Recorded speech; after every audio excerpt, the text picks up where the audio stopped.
Oh, yung mga nasa gobyerno, nanumpa na sila. Yung mga nanalo nung eleksyon, nanumpa na sila.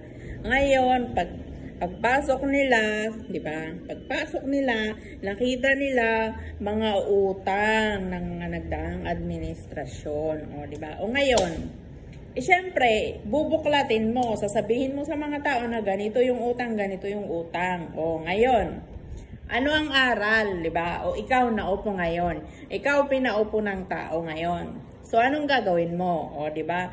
Para males yung utang. O di ba? So kailangan mag-isip ka ng paraan. O di ba? Gawin mo yung best mo para malis yung utang or walang pwedeng utang or at least bumaba man lang. O diba? Kaysa naman, sa susunod na naman na administrasyon, sasabihin na naman, o ito ang utang. O diba? So ngayon, magtrabaho ka. Tapos i-encourage mo yung mga tao na magtrabaho. O tapos ito pa kailangan tanggalin, linisin ang droga. O, di ba? Tapos, kaya salute sa mga men in uniform dyan. O, di ba? Always do your best. Pero, syempre, kailangan isipin mo rin yung safety mo. Hindi lang, trabaho ko to. O, di ba? Inisip mo, trabaho ko to. Kailangan kong gawin to. Di ba? Pero, syempre, isipin mo pa din yung safety mo. Kasi, syempre, may pamilya ka. O, di ba? Ngayon, ngayon, di hinalungkat yung utang. O, di ba? Tapos, syempre, anong gagawin? Di kailangan gawin yung best para hindi na mangutang na sa susunod na administrasyon, anong sasabihin na naman ng mga tao? Di syempre, ang sasabihin ng mga tao is laitin yung nagdaang administrasyon. O, sasabihin na, ganito, ang dami na namang daldal ang mga tao. Syempre, kailangan i-encourage mo yung mga tao na ganito yung gawin natin habang ako yung nakaupo para at least malisan natin yung utang tapos wala tayong utang. O, di ba? Kailangan magkaisa tayo, magtrabaho tayo para at least malisan or at least mabawasan man lang yung utang. So, kailangan i-build natin yung kabutihan natin, a good character. Tapos, sipag at tiyaga. O, di ba? Ay, nako. Tapos, kailangan linisin natin yung droga. O, ibaon na natin yung nakaraan. So, kailangan linisin ang droga.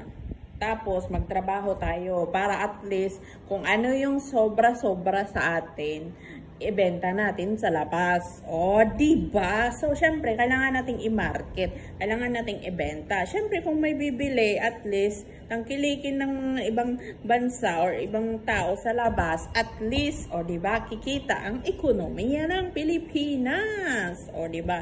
Hindi lang para sa amin na nasa gobyerno, kundi para sa ating lahat, para sa ating bansang Pilipinas.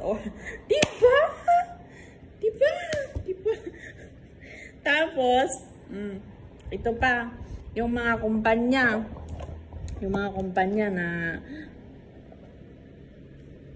na tawag nito, yung mga paggawaan ng mga canned goods, di ba? Dilata, kasi yan pwedeng i-market sa labas. So, syempre, pag i-market sa labas, at least, di ba? So, kailangan yung kumpanya, kailangan malinis. Tapos, kailangan yung mga tauhan is i-build ng good character para mas maganda. Kasi, syempre, pag sinita ka lang ng kasama mo sa trabaho or manager mo or yung mataas na position, tapos ang ginawa mo is nag-imot-imot ka dyan, edi syempre maapektuhan yung trabaho mo. So that's the power of nature. Syempre maapektuhan din yung pagbenta sa labas ng produkto na ginagawa nyo sa isang kumpanya. So tuloy-tuloy yan. Kaya thankful sa mga nasa gobyerno ngayon na syempre kailangan nilang gawin yung trabaho nila, ginagawa nila yung trabaho nila para at least, diba, mapaganda ang ekonomiya ng Pilipinas. Diba? So, sipag at tiyaga. Tapos kailangan in good deeds.